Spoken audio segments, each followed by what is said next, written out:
nama saya Daniel Siombing. Saya seorang konsultan hukum. Dan sebenarnya nama formal saya itu Daniel Siombing gitu. Tapi biasanya orang rumah itu manggil saya Doli. Nah, kalau di Tanah Batak, saya orang Batak. Kalau di Tanah Batak itu artinya enak, laki-laki. Kalau di Surabaya saya yakin itu artinya kejantanan itu artinya. Oke. Jadi kita ngomong soal status. Saya ingin bertanya kepada kalian, ada nggak yang tahu tentang status itu apa sih? Complicated. Oke.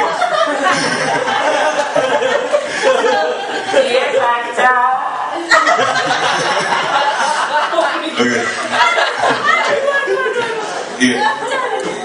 Jadi status itu kalau sebenarnya saya nggak nyiapin tentang tema ini sih, tapi ketika saya udah mau kesini, saya mikir-mikir apa yang bisa saya omongin. Jadi sekali waktu saya harus pikir, mungkin maknanya dulu kali ya. Status itu bagi saya adalah kedudukan, tempat.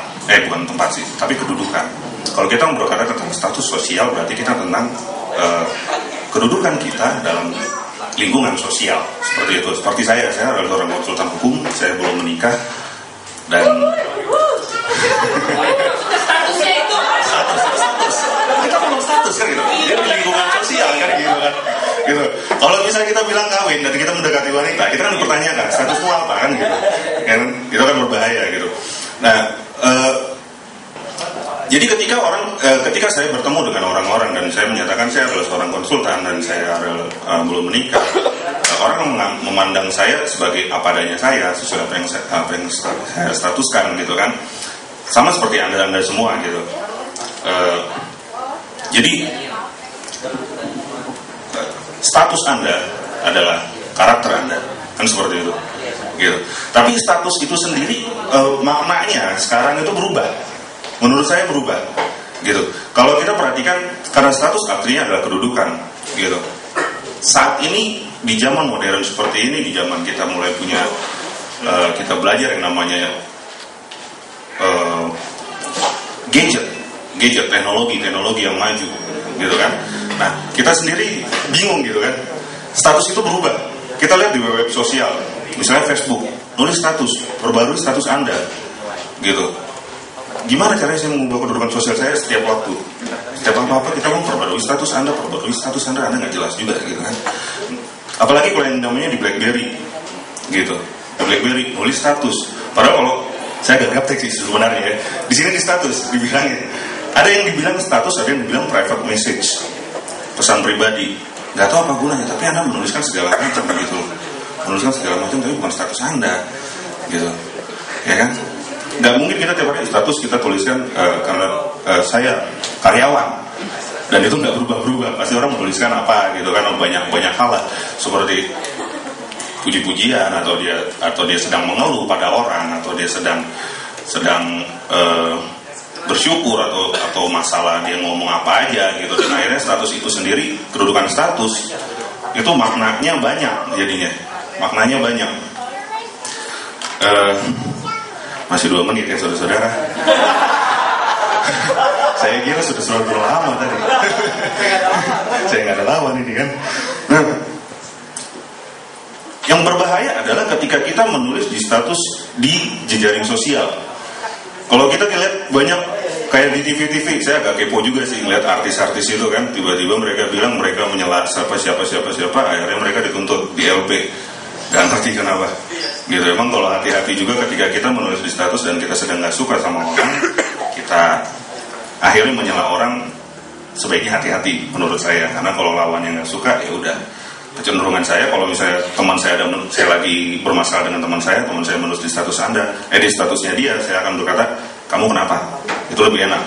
Tapi kan udah gak semua orang seperti itu pasti kan. Ada yang mungkin benar-benar kesel, gue gak kenal sama lo, ya udah, saya LP-in aja. LP apa, Pak? Hah? Oh iya, LP. LP itu laporan polisi. Sorry. Itu bukan Indonesian Lions Club. Oh, bukan. Wah, sorry. Tapi lumayan ini udah 1 menit. Udah tinggal 1 menit lagi. Jadi kalau misalnya berhati-hatilah dengan status Anda. Memang lebih baik kalau misalnya kita nulis status itu, saya lebih senang mengatakannya adalah suatu quote gitu kan, quote. Dan banyak ketika kita mulai status, kita kan jadi pribadinya ganda ketika kita menulis status. Kadang-kadang kita orang yang emosional, tapi begitu emosional cuek, begitu kita tulis di status kita di Facebook, aku cinta padamu, aku butuh mawar, kamu adalah satu-satunya untukku. Karena itu terlalu romantis bagi saya, gitu loh. Itu nggak ada seni emosinya, gitu kan.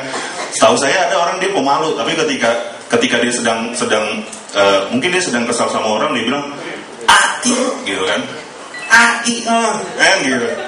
Iya nggak? Itu kan bikin emosi. Dan kita pasti akan kaget, gila nih orang dari pendiam gitu loh. Saya marahin juga dia pendiam, tapi kenapa dia nulis dan itu dibaca oleh orang banyak gitu. Terima kasih banyak.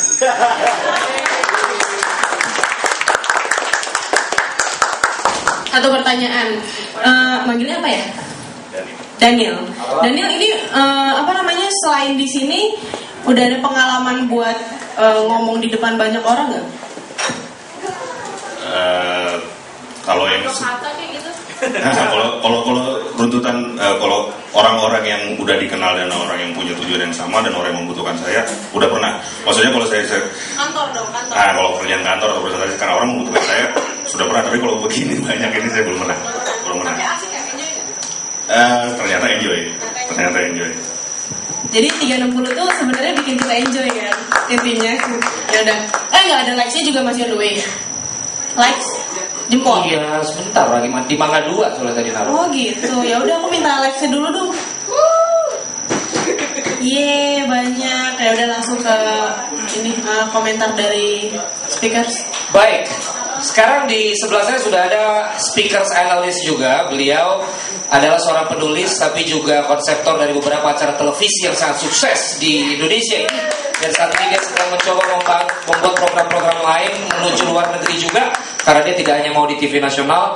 Please help me to welcome Pangeran Siahaan yang sudah hadir bersama kita malam hari ini. Nanti di search aja di googling namanya, pasti langsung banyak.